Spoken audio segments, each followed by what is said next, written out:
Shalom, Kol Halal Yahweh, Bahashem, Yahweh Bahashem, Rakaha Kradash, and double honors to the apostles and the elders and the bishops of Great Millstone, and Shalom to you hopefully elect, beloved brothers and sisters.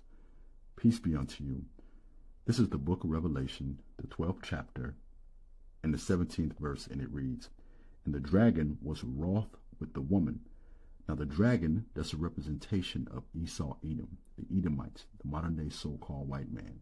And the woman, and I'm going to grab a definition very quickly. And the woman, that's a representation of the nation of Israel, because the nation of Israel is the Lord's woman. All right, and the Lord is married unto us. A few precepts that come to mind to further substantiate the point is Jeremiah chapter 6 verse 2, Hosea chapter 2 verse 19. And also you can add in there, and there's a variety of scriptures, Isaiah chapter 54 verse 5, just to name a few. Now let's grab the definition of the word wroth in the etymon online. And I'll jump around a bit to get to the point, to get right back to the scriptures. And wroth by definition, it means to be angry, to be irate, to be evil, and to be cruel. Now, let me come from here, right? And I'll read it again from the top. "And the dragon was wroth with the woman, and went to make war with the remnant of her seed." And what's the remnant of the woman's seed? That's the 12 tribes of the nation of Israel. But continuing on, "which keep the commandments of the Most High, and have the testimony of Yahushai HaMashiach." I'm sure by now many of you are privy to the attack that has taken place on Venezuela. And let me say this: if they're coming after, the so-called Venezuelans in this fashion now, how much more so the hopeful elect when all hell breaks loose, when shit really hits the fan? All right? Okay? Now, if you're looking at the screen here, it reads, "Venezuela begins to bury victims of the U.S. strikes that killed at least 80. Now, I was reading various reports. Some say up to 80, some say over 80. But I have a few articles pulled up, and I might touch on the articles, but a few shorts too to tie into this particular lesson. And I hope that it is edifying and to the point, because that dragon is still wroth with the remnant of her seed. Let's get right into it. And every single kill was an enemy kill. Every single kill was an enemy kill. Behind the manufactured headlines, the real human toll of the U.S. airstrikes in Venezuela is finally coming out. Initial reports from the ground say that the number of people dead may be as high as 80 people. And for the first time since the bombs dropped, we are learning the names and stories of the real people who paid the price of U.S. intervention. In the port city of La Guardia, 78-year-old Rosa Gonzalez, a retired lawyer described by her family as kind and a simple woman, was asleep in her apartment when the bombs dropped. Her nephew pulled her from the wreckage, and she later died from her injuries. In Caracas, the airstrikes took the life of 45-year-old Johanna Rodriguez Sierra, a single mother and immigrant from Colombia, who was described by family as a good, hardworking, noble, happy woman, a fighter. As two missiles struck her home, the first blast woke her and her 22-year-old daughter, Anna, up, and the second hit as they fled for refuge on the patio, killing Johanna instantly while Anna survived with injuries. These are the people Stephen Miller says are enemy combatants, a 78-year-old woman and a 45-year-old single mother, their lives taken from them all in the name of another pointless U.S. oil war, all in the name of a failed regime change. Survivors in Venezuela are still sifting through the rubble, trying to put their lives back together after the U.S.'s barbaric actions. And every single kill was an enemy kill. Every single Senior Venezuelan official speaking to the New York Times said at least 80 people, including civilians and soldiers, were killed in the U.S. attack Saturday. The Cuban government said 32 of its citizens had been killed, including military and intelligence personnel in Venezuela. Killed, including civilians, with some residential areas also reportedly hit. Flares were coming in, and then came the explosions. We all ran. All our neighbours had to flee.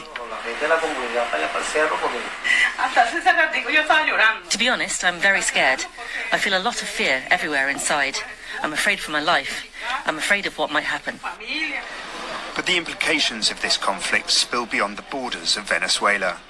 Few places are as affected by events in Venezuela as its neighbour Colombia. And here, on the border between the two countries, the Colombian government has translated its fears about a destabilized regime into military deployment. They've strengthened their troop numbers, worried that more American intervention will lead to greater influxes of migrants and refugees, eventually trying to reach the United States itself. La Fuerza Armada Nacional Bolivariana. The picture behind the scenes remains murky. Some parts of the government, including the defense minister, have vowed to keep fighting.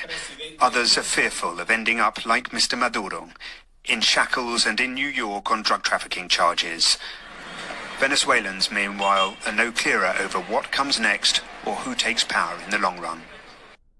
This is the book of Ecclesiasticus, chapter 8, verse 16, and it reads, Strive not with an angry man, and go not with him into a solitary place. For blood is nothing in his sight, and where there is no help, he will overthrow thee. And that's exactly what Esau did to the tribe of Asher. And let me say this again, for those of you who boldly proclaim yourself to be Venezuelan, you are of the tribe of Asher, man. It has it outlined clearly in the book of Deuteronomy, the 33rd chapter, and around about the 24th verse, where you would be in these last days and what your blessing would be. Okay, you are one of the 12 tribes of the nation of Israel. Let me come from here and let's go to the book of 2nd Ezra, the 16th chapter, the 71st through the 72nd verse, and it reads this, because this is a future prophecy, and these things are only going to increase in these last days. And it reads this, they shall be like mad men, sparing none. And we saw this in this event here. They didn't spare anyone. Okay, they shall be like mad men, sparing none, but plundering and destroying those who continue to fear the Lord. And those that are going to continue to fear the Lord is the hope of the elect, right? But continuing on with verse 72, for they shall destroy and plunder their goods and drive them out of their houses, right? And what we saw here is a precursor to what's going to happen in the very near future. That's why the scripture tells us, those of us who are of the household of faith, to not love this world, neither the things that are in the world. Let me come from here. And Esau Edom is doing this because his blessing was the sword from the very beginning. And how do we know? Genesis the 27th chapter, and I'll start at the 40th verse, and it reads, by thy sword shall thy live. All right, what's the modern day sword? The gun, right? What's Edom's military system? Those are missiles. Those are rockets, grenades, so on and so forth. The way they bomb Venezuela, right? That's him living by the sword, even unto this day. I read it again. And by thy sword shalt thou live, and shalt serve thy brother. And it shall come to pass when thou have had, pardon me, I'll read that again, just excited in the spirit. And it shall come to pass when thou shalt have the dominion, thou shalt break his yoke from off thy neck. Verse 41. And Esau hated Jacob because of the blessing wherewith his father blessed him. And Esau said in his heart, meaning what, his mind, the days of the mourning of my father are at hand. Then I will slay my brother Jacob. And see, he still has that same spirit on him now, right? Going back to the scripture that I opened with, that dragon is still wroth with the woman. Let's continue on. Let's come from here. Let's go to the book of Isaiah, the 5th chapter, the 8th through the 9th verse. And look at what it states here in the subheading. Impending judgment on access. Woe to those who join house to house. They add field to field, to there is no place, where they may dwell alone in the midst of the land.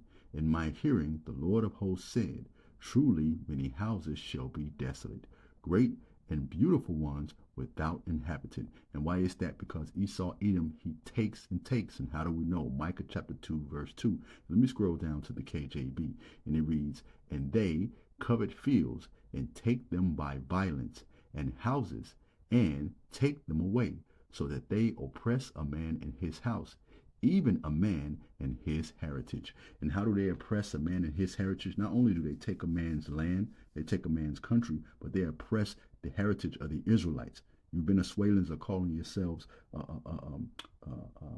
pardon me, you Asherites are calling yourselves Venezuelans, right? That's how they oppress your heritage, by not telling you who you actually are, by not telling you what's the name of your power. Now, let me come from here. Let me go to the book of Habakkuk.